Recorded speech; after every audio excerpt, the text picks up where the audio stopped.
much for joining me today for a December daily process video. Just in case this is your first time joining me, I have posted previous days' videos online, and I've included the links to those videos below just in case you want to watch those first or you want to watch this after as well. And so for day 14, which is what I'm doing today, I am going to be scrapping a story of some mince tarts. So I bought some mince tarts on day 13, and so but we ate them on day 14. Day 14 was when we were on the plane for most of the day, so we went on holiday to Bali. So I decided to grab a couple of mince tarts and to eat on a plane. So and kind of celebrate something, making sure that I have some Christmassy things to do. So that is what I am going to be scrapping about. The first thing I'm doing here is I am picking out this perforated piece, printed, I think embossed piece, and it's actually from the surprise story kit from Alliedwords. And now I am going to adhere that down, and I'm just going to cut put a break in between that strip there. And I am going to add a sequence and in between. Decided to go with the gold one, and the sequence is actually from Alliedwords' main December daily December daily kit.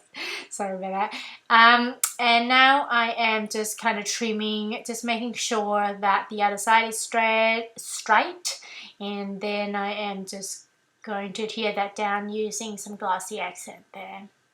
Now, I could have used wrong adhesive, to be honest with you, but I think the strip was relatively kind of thin, so sometimes when you use wrong adhesive, you have to make sure that it's really straight. When the strip is actually quite thin, it might go on your table and those kind of things, so sometimes it's quite a bit easier to just use your glossy accent, and that's what I did there. Now, the next thing I am doing here is I was thinking of creating my own journaling card. So I want to add the detail, so the number 14. I pull out these two chipboard pieces from the December Daily kit. I think it's from last year's kit, I believe.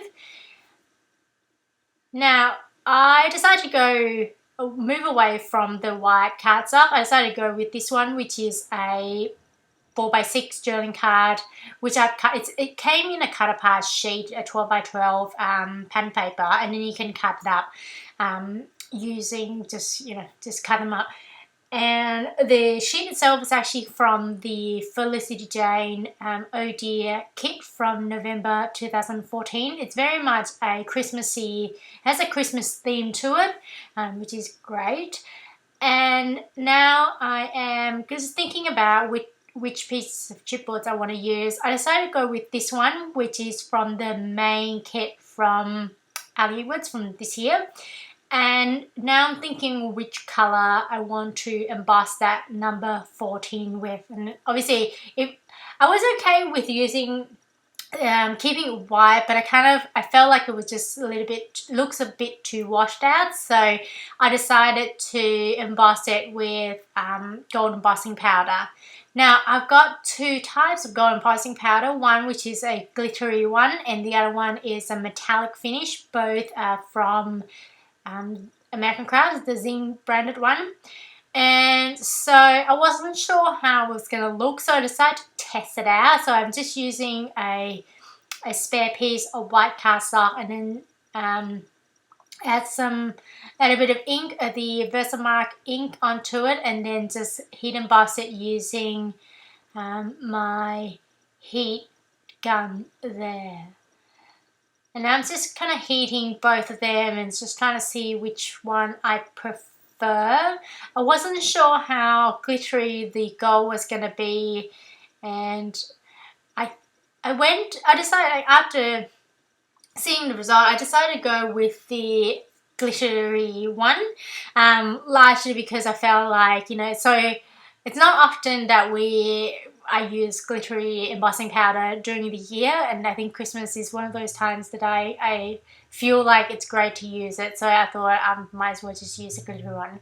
Now, this is my lesson learned from experience.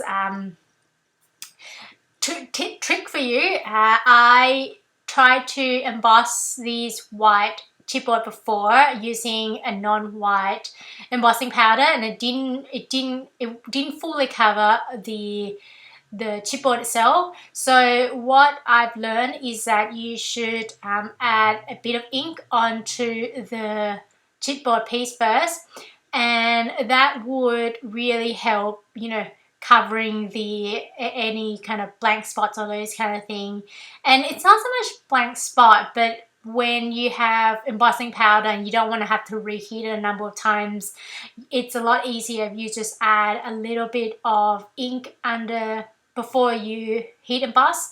And that's exactly what I did there. So I used the Brilliance Gold pigment ink, and then I applied some Versamark ink.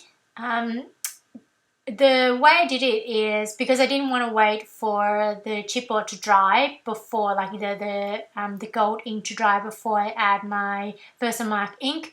I decided to just use my re-inker and apply directly onto it, and then just kind of, spread it around a little bit. And that worked out quite well, and I heat embossed it, and now I'm just adhering that down using some glossy accent pen. Now, the next thing I am going to do is I'm thinking of adding a prompt or something above number 14. It felt like it was a little bit plain. So I decided to just kind of go through a bunch of stamp sets I've got in my stash. I decided to go with this one, I think. No, this one. So this one, which says The Story of Day, and it's actually 2 stamps. So it's The Story of, and then I also add the another stamp says Day.